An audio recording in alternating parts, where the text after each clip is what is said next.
سلام دوستان عزیز، در پخش مستقیم برنامه اخباری آزادی رو پیشنهاد شما میکنیم. امروز 9 می است و در آغاز سرخط موضوع. ما رو از اسارت رها کنید. درخواست تاجیکانی که به جنگ اوکراین فرستاده شده و اسیر افتادند.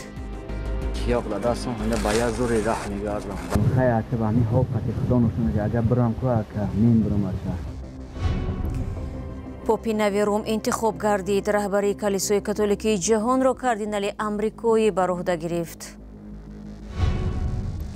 و قانون شکنی ها را پنهان و پلهای کلان را از خود کردند. بازداشت دستی کم 5 مسئول شرکت برق تاجیک در ولایت سوخت.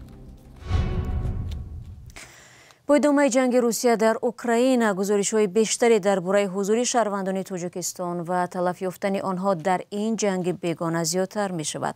صدای تاجیکان اسیر هم بلندتر می‌گردد که از مقامات می‌خواهند در رهایی آنها از اسارت در اوکراین مساعدت کنند. گزارشی را با نمونه‌ها در این باره همکارم میرزا نبی خالقزاد تقدیم شما می‌کند. این اکا لباسای و این ابشیدگیه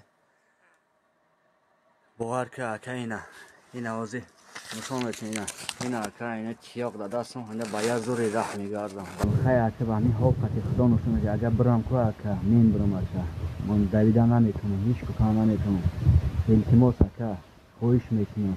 التجای یک محبوس از مقامات تاجیکستان جمالالدین سعیدی 35 ساله میگوید او را با پای زخمی از یک طبابتگاه نظامی روسیه دوباره به جنگ ضد اوکراین بردند.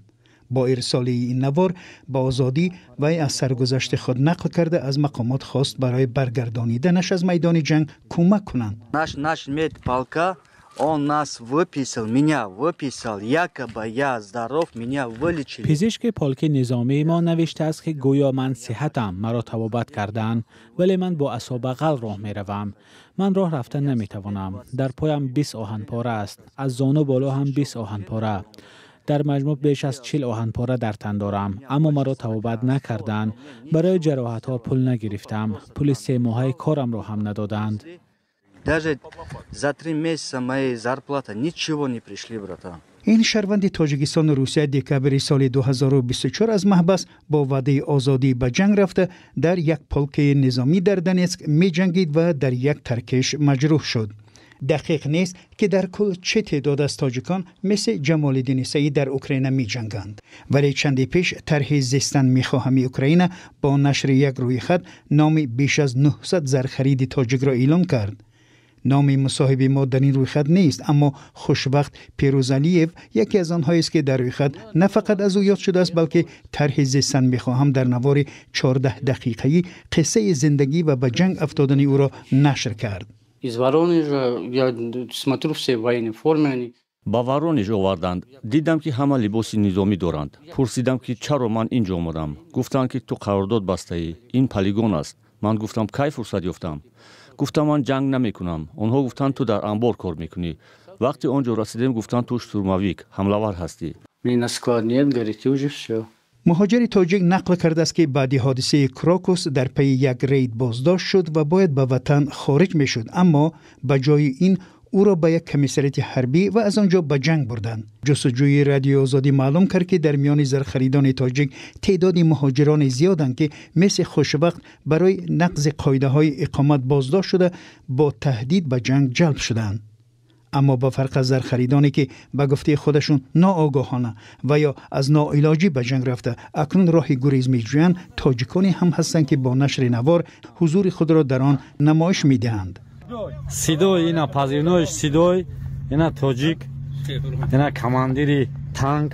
تحلیلگران پیوستن تاجیکان به جنگ را به کمبیزاتی و مهاجرت افزون به روسیه پیوند می‌دهند.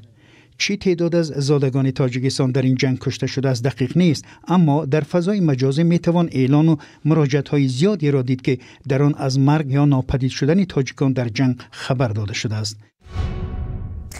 رو می‌ریم با موضوعهای دیگر. دوستانی ولایت سوغد میگوید که چند کارمند اداره‌های تقسیم برق در ولایت سوغد را برای تقلب کوری و از خود کردن پول زیاد از فروش نیروی برق دستگیر کردند. اذیت شدن بازداشت و اشکار کردن قانون‌شکنی‌ها در این زمینه یک ماه بعد از آن صورت می‌گیرد که در تاجیکستان برای استفاده پنهانی و یا دزدی نیروی برق جزای جنایی تعیین کردند. فرزان محمدی در این باره گزارش می‌دهد. دادستانی شهر خوجند و ولایت سوغد دست کم 5 مسئول شرکت برق تاجیک را در رابطه با قانون‌شکنی ها بازداشت کرده است. با اطلاع مقامات این افراد برای رویپوش کردن استفاده غیر قانونی نیروی برق و گرفتن حدود 8 میلیون سامانی از ساکنان و صاحبکاران متهم دانسته می شود. در این باره بختیار ناظمزاده دادستانی شهر خوجند در واخوری با ساکنان و فعالان محله های همین شهر در آخر هفته گذشته اطلاع داد. او گفت که چند منصبدار شرکت برق تاجیک در ناحیه سپیتامین شهر استراوشن و خوجند را روز 17 اپریل دستگیر کردند و نسبتشان پرونده جنایتی آغاز گردیده است. نظر و شرح شرکت برق تاجیک و نزدیکان بازداشت شده ها هنوز معلوم نیست. یک مسئول این نهاد به شرط افشا نشدن نامش گفت که حقوق شناسان آن حالت را مورد بررسی قرار دادند. گروه کاری مانیتورینگ صرف قوه برق حالت‌های استفاده بری غیر قانونی ماینینگ فرمه ها را آشکار نمود. تنها در یک تهخانه بینای واقع در محله 8 شهر خوجند بیش از 40 عدد تجهیزات را برای کارکرد و استحصال کریپتو اسعار در حالت مجهز گرداننده به قوه برق دریافت و مصادره کردند که از این حساب به این شبکه 39000 سامانی ضرر رسیده است. مقامات نسبت این حالت‌ها پرونده‌های مأموری باز نموده آنها را بر ریاست نظارت دولتی انرژتیکی شهر خوجند فرستادند. تفتیشات در این سمت ادامه دارد. این در حالی است که در سراسر کشور گزارش‌ها عاید به استفاده غیرقانونی نیروی برق افزایش یافتند. یک ماه پیش با اصلاحات وارد شده به کودکس جنایتی برای دزدی نیروی برق از 27000 سامانی جریمه تا 10 سال زندان پیش بینی شده است. تاجیکستان سالها باز با مشکل تامین نیروی برق روبرو است، ولی معلوم نیست تا کجا تعقیب جنایی شهروندان برای برق دزدی برای سبکتر شدن این مشکل مساعدت میکند. شما برنامه اخباری آزادی را تماشا دارید. پاپ نوی روم لیو 14 که روز پیشتر پیشوای نوی کاتولیکای جهان انتخاب شد، اولین بار در حضور کاردینال ها نیایش کرد. او روز 9 مای هنگام نیایش در واتیکان گفت امیدوار است بتواند کمک کند که کلیسای کاتولیک شعله در شب‌های تاریک این جهان باشد. پاپ سابق روز 21 اپریل در 88 سالگی درگذشت. همکارم توری سفر گزارش خبرگزاری رویترز را تقدیم می‌کند. این روحانی 69 ساله پیشوای نوی 1 میلیارد و 400 میلیون پیروان کلیسای کاتولیک در جهان شد. کاردینال رابرت پریواست روزی پنجشنبه از ایوان کلیسای پیوتر مقدس در واتیکان و با نام پاپ لیو 14 ظاهر شد. او اولین پاپ روم از ایالات متحده آمریکاست. در اولین پیامش به اعتقادمندان جمع آمده در نزد کلیسا صلح و آرامش تمنا کرد. La pace sia con tutti voi. A tutti voi, fratelli e sorelle. برای همه شما برادران و خواهران اهل روم در ایتالیا و تمام جهان ما می‌خواهیم کلیسای هماندیش باشیم، کلیسایی که در حرکت است، کلیسایی که همراه در جستجوی صلح است، کلیسایی که به دنبال محبت است و همیشه می‌کوشد نزدیک باشیم و بخصوص به کسانی که رنج می‌کشند. پریواست غیر منتظره پاپی 267 کاتولیکا انتخاب شد. او که از اهل چیکاگو است، بسیار از عمرش را همچون مبلغ در پرو سپری کرده و شهروندی این کشور را هم دارد. او را فقط سال 2023 کاردینال اعلام کردند و یک سال بعد پاپ فرانسیس او را به روم آورد و مسئول انتخاب کشیش‌های گذاشت که به حیث اسقف فعالیت می‌کنند. انتخاب او برای ازدحام جمع آمده در واتیکان به خصوص برای امریکایی‌ها هیجان انگیز بود. امیدوارم او جهان را به وحدت برساند. خیلی هیجان زده‌ام. امیدوارم او کاتولیک‌های بیشتری را به امریکا می‌آورد و امیدوارم امریکایی‌ها پاپ نو را شرمنده نمی‌کنند. دونالد ترامپ رئیس جمهوری آمریکا مثل دیگر رهبران جهانی پاپ روم را تبریک گفت. چه افتخاری بالاتر از این؟ اندک شگفت زده ایم اما بسیار خوشحالم. این یک افتخار بزرگ است، فوق العاده بزرگ. دودی سفیدی که از دودکش این کلیسا در روز دوم رایگیری روحانیان برخاست نشان داد که 133 کاردینال پیشوای نو را برگزیدند. پریواست نامزد پیش صف نبود. از این رو بعد اعلان نامش لحظه سکوت شد. بعدی کمتر از یک ساعت پاپ لیو در ایوان حاضر شد. هنگام سخنرانی او از کار پاپ فرانسیس اظهار قدردانی و دعوت او برای ارتباط با جهان نو را تکرار کرد. آخرین پاپ روم که نام لیو را برگزیده بود سالهای 1878 1903 خدمت کرده است و او را برای تمرکزش به عدالت اجتماعی در آن زمان بیشتر می‌شناسند. برنامه را ادامه می‌دهم. امروز با مناسبت 80 سالگی غلبه در جنگ دوم جهان در شهر مسکو پرد حربی برگزار شد. پیش از آغاز این معرکه پرزیدنت روسیه رهبران 29 کشور را استقبال کرد. روسیه خود را میراثبر اساسی شوروی و پیروزی در جنگ می‌داند. نادیده گرفتن سهم کشورهای دیگری سابق شوروی در این غالبیت که همچنان قربانی‌های زیاد داشتند بحث‌های را به میان آورده است. چنانچه موضوع را از خرامان بقازاده می‌شنویم. تجلیل از 80 سالگی پیروزی اتحاد شوروی بر آلمان فاشیستی در جنگ دوم جهان در حال است که بحث‌ها بر سر میراث این پیروزی همانا کم نمی‌شوند. خصوصاً کشورهایی که زمان در یک سنگر می‌جنگیدند امروز نگاهی دیگر به این جنگ و میراث آن دارند. حتی کشورهای مثل تاجیکستان که مکانی درگیری نشده بودند ولی برابر با کشورهای دیگری عضو شوروی قربانی دادند. تاجیکستان تقریبا در بین 15 جمهوری‌های شوروی در این ظفر غلبه پیروزی نه کمتر از روسیه و اوکراین و بلاروس سهم دارد. چرا؟ اولش تاجیکستان اون وقت 1,400,000 نفر اهالی داشت. 300,000 نفر فرزندان تاجیکستان به جبهه رفتند.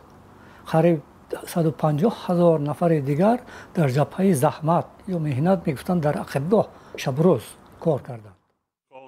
رئیس جمهوری تاجیکستان امامعلی رحمان نیز در مراسم تجلیل از 80مین سالگرد این پیروزی به این نکته اشاره کرد. محض دوستی و برادری و همیاری و دستگیری ملت‌های گوناگون سابق اتحاد شوروی عامل اساسی شکست اصلاحگران و پیشگیری از دامن پهن کردن وبای فاشیسم در عصر 20م گردید. سالهای اخیر تغییر در سیاست‌های روسیه که خود را میراثبر اساسی شوروی و پیروزی در جنگ می‌داند سبب شده است که موضوع سهم کشورهای دیگر در پیروزی از سوی دانشمندان داغ شود. چند سال اخیر در روسیه همیشه نادیده می‌گرفتند و سیاستمدارای علاوه هستند مثل سرگئی میرونوف یا که نیکیتا میخالکوف که سهم دیگر ملت‌ها رو پس داده نمیشن. لیکن سیاست امروزه روسیه به فکرم که سیاست تاجیکستان قطعی در یک فکر هستند. برخی از روشنفکران با وجود آمدن چنین مناسبت به میراث پیروزی مردم شوروی در این جنگ را به تغییر یافتن ارزش‌ها و عوض شدن نسل‌ها مربوط می‌دانند. نسل دیگر شد. تولدی که سال 45 بود 80 ساله شد. درست امروز نبیره و ابیره و مونده است. در این باره از چی میگه گندمستی را دیگه فکرم نمیکنم. بنا به معلومات رسمی تاریخ نگاران 50% اهالی قابل مهنت تاجیکستان در این جنگ شرکت کردند. تاجیکستان میزبان زیاده 100,000 زنان و کودکان از منطقه های جنگ زده کوچانیده شده بود. از شمار فرستاده های تاجیکستان در جنگ بیش از 100,000 قربان شده، 40,000 به نام و نشان و 60,000 دیگر معیوب شدند. تلفاتی که امروز از سوی میراثبران اساسی شوروی گویا نادیده گرفته می شود. و صدر اعظم آلمان فریدریخ مرц گفت کسی در حکومت این کشور در رابطه با مسائل مهاجرت حالت فوق‌العاده جاری نکرده است. مرц روز 9 می در بروسل گزارشی نشریه ویلت را از روز پیش رد کرد. روز 8 می نشریه ویلت نوشت که صدر اعظم آلمان فریدریخ مرц در ساحه مهاجرت حالت فوق‌العاده جاری نموده قاعده‌های دوبلین را برای پناهجویان گویا بیکار کرده است. با همین خبر رسیدیم به پایان برنامه امروز. تشکر بی‌اندازه برای همراهی دوستان عزیز. خبرون نباره از این بیشتر رو میتوانید در وبسایت رادیو آزادی و همین گونه در صفحه های ما در شبکه‌های اجتماعی پیدا کنید.